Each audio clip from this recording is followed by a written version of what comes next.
Meu nome é Kerene, eu tenho 20 anos. Eu nasci na República Democrática do Congo.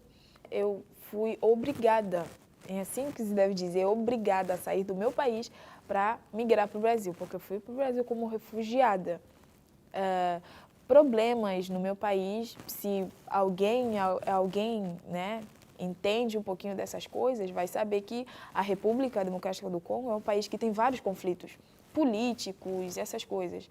Então, como eu posso dizer, um conflito político, né? Aí as pessoas foram obrigadas a largar seus trabalhos, a largar seus lares e fugir para poder sobreviver. Então, esse foi o meu caso.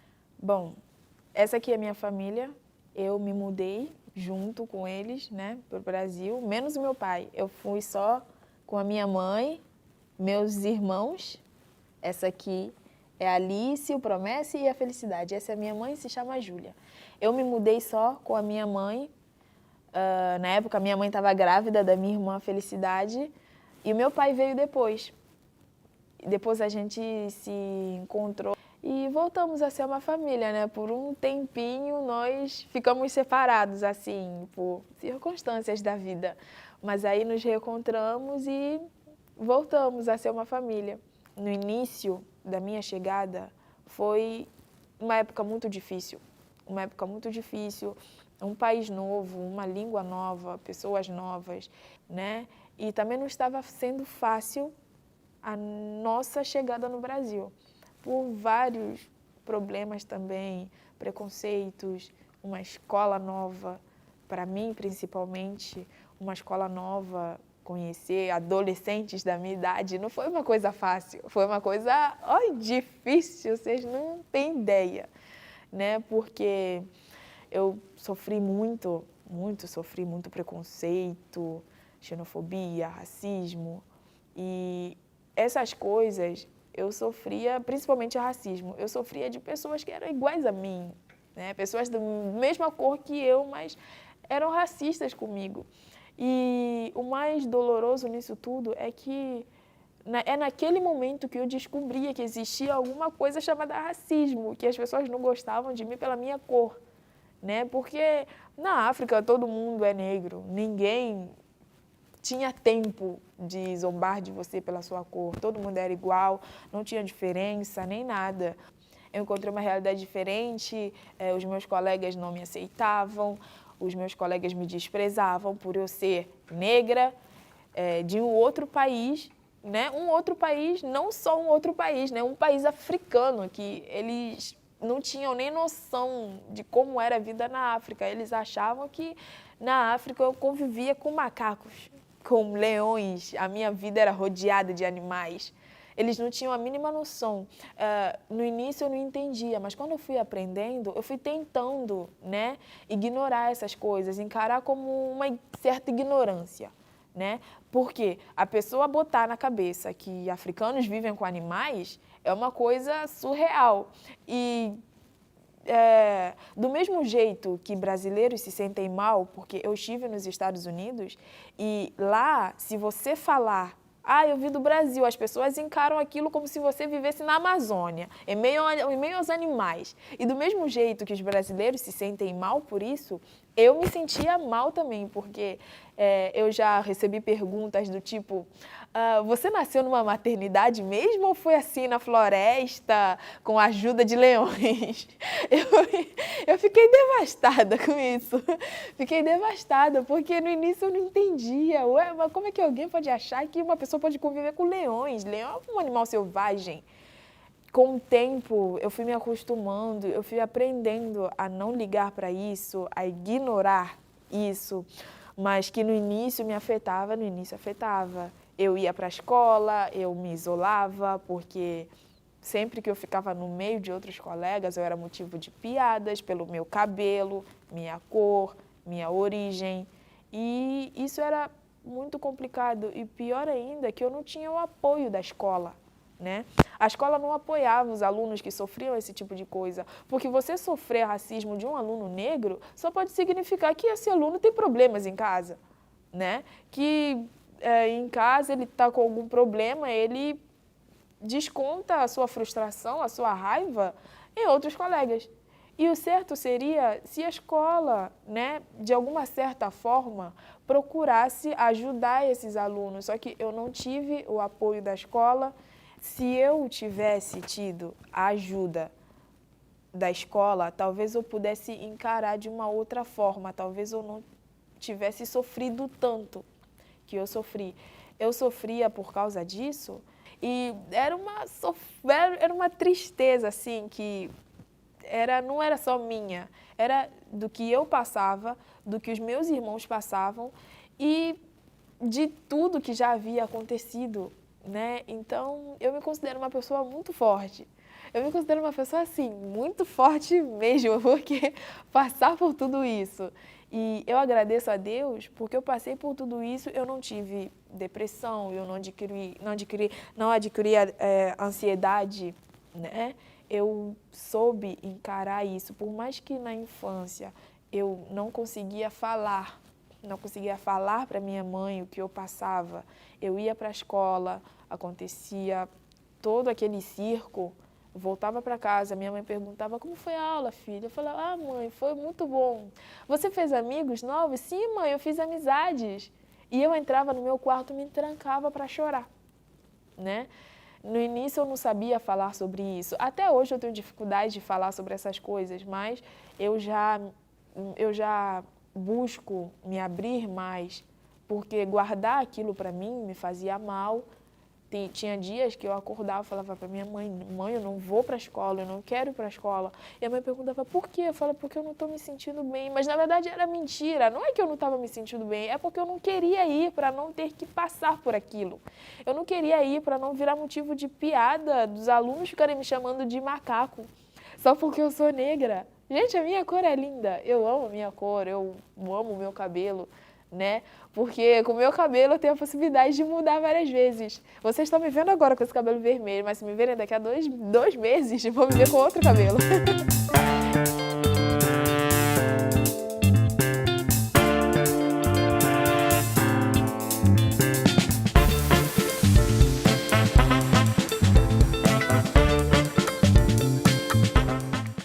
Não sei no Brasil como é que as pessoas encaravam isso, mas na África a escola é um lugar de educação. A gente tem educação dos pais em casa, a gente tem educação da igreja e a gente tem educação da escola. Tipo, os professores, diretores, todos eles também têm a obrigação de educar um aluno. Então, eles têm que se comunicar com o aluno, se conectar com o aluno, saber o que passa na cabeça do aluno, saber o que o aluno passa em casa, porque se ele estiver com algum problema, eles podem ajudar.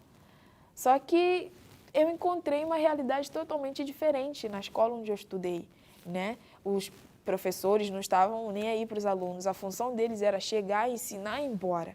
Só que não tem que ser isso. Muitas vezes já disseram, né, que a gente aqui só está para ensinar. A gente não está aqui para educar vocês. A educação vocês pegam lá na casa de vocês. Só que não é assim. A escola também é um lugar de aprendizado e educação. Então, os professores, todos eles têm que saber lidar com os alunos, têm que saber entrar na cabeça do aluno para saber o que passa, o que está acontecendo. E tudo isso seria de grande ajuda, tudo isso faria uma grande diferença, né? Porque não só eu, mas no Brasil tem vários refugiados que vieram da África, de muitos outros países, né? E de tempo em tempo, eu via isso acontecendo com outras pessoas também, com outros alunos também, que eu conhecia e que frequentaram a mesma escola que eu. E eles sempre davam o mesmo testemunho das coisas que eu sofria, eles também sofriam.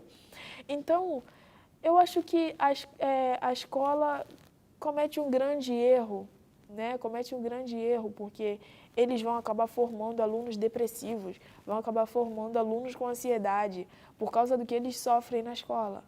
Porque o Brasil é um país que a maioria da população é negra, né? Mas mesmo assim existe racismo. E isso eu não sei explicar o porquê. Sinceramente, eu não sei. E, assim, não sei nem o que dizer, porque não tem explicação, não é? Eu acho que isso é uma coisa que vem de anos em anos, sabe? Desde lá da época da colonização, o negro sempre foi considerado uma pessoa sem valor, o negro nunca foi considerado para nada. E isso foi passando de geração em geração até chegar hoje. Bom, na escola, quando eu me sentia assim, no fim do poço, né? Quando eu não aguentava mais, eu me escondia na biblioteca. A biblioteca foi um lugar que me dava refúgio, né? Porque na biblioteca eu não era motivo de piada, eu não era zombada, porque só ficava eu e a tia e os livros. Foi aí que eu comecei a gostar um pouquinho de ler também, porque eu não gostava de ler, nem hoje eu gosto muito, mas eu gostava de ficar na biblioteca, era um lugar onde eu me sentia segura, onde eu me sentia acolhida. Tem que buscar ajudar mais seus alunos, tem que buscar conversar com seus alunos, tem que ser mais aberto, e ensinar. O que tinha de diferente também é que a escola não ensinava. Tipo, em todo o tempo que estudei lá, eu não tive nenhuma aula sobre a África. Aí também, por um certo ponto, eu não culpo os alunos, né? Eles não tiveram contato com isso, como é que eles iam saber? A escola tem que ensinar, a gente estuda sobre a Europa e o Brasil não faz parte da Europa. Os alunos sabem tudo da Europa. Eu estudei com uma aluna que veio da Europa também e ela sofria xenofobia também, só que era uma coisa meio diferenciada, uma coisa fofa, né, com o que eu sofri. Para ela era a europeia, né? Já para mim era africana, um lugar que ninguém conhece. Ninguém conhece a África.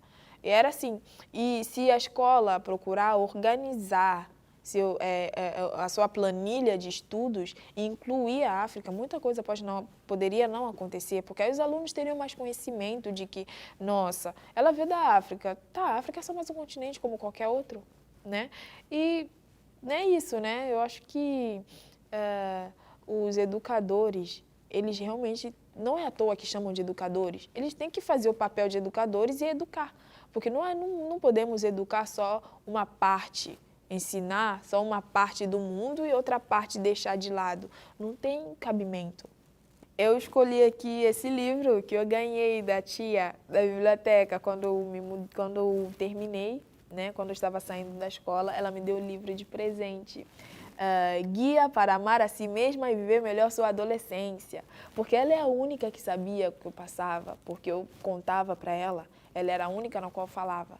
Eu contava para ela, ela me deu esse livro, falou, você tem que aprender a se amar mais, você tem que viver melhor a sua adolescência, tem que aproveitar. E ela me deu esse livro. E esse livro me ajuda bastante. Eu lia, eu aprendi a me amar mais um pouco por causa desse livro. Então eu adoro. É um livro de 2018, que eu ganhei em 2018. Eu guardei ela comigo com muito carinho. E eu disse para minha irmã, ela que tem 12 anos, eu vou te dar esse livro. Quando você virar adolescente, eu vou te dar esse livro, vai ser seu. Eu guardei ela para mim com muito carinho, eu viajei com ele até chegar aqui no Canadá. Eu trouxe, eu não quis deixar ele de jeito nenhum. Então, é uma ótima lembrança que eu tenho da minha escola, né? Apesar de tudo, eu gostava da escola, eu gostava da minha escola. Então, esse aqui é a coisa mais importante que eu tenho de lá é o meu xodózinho.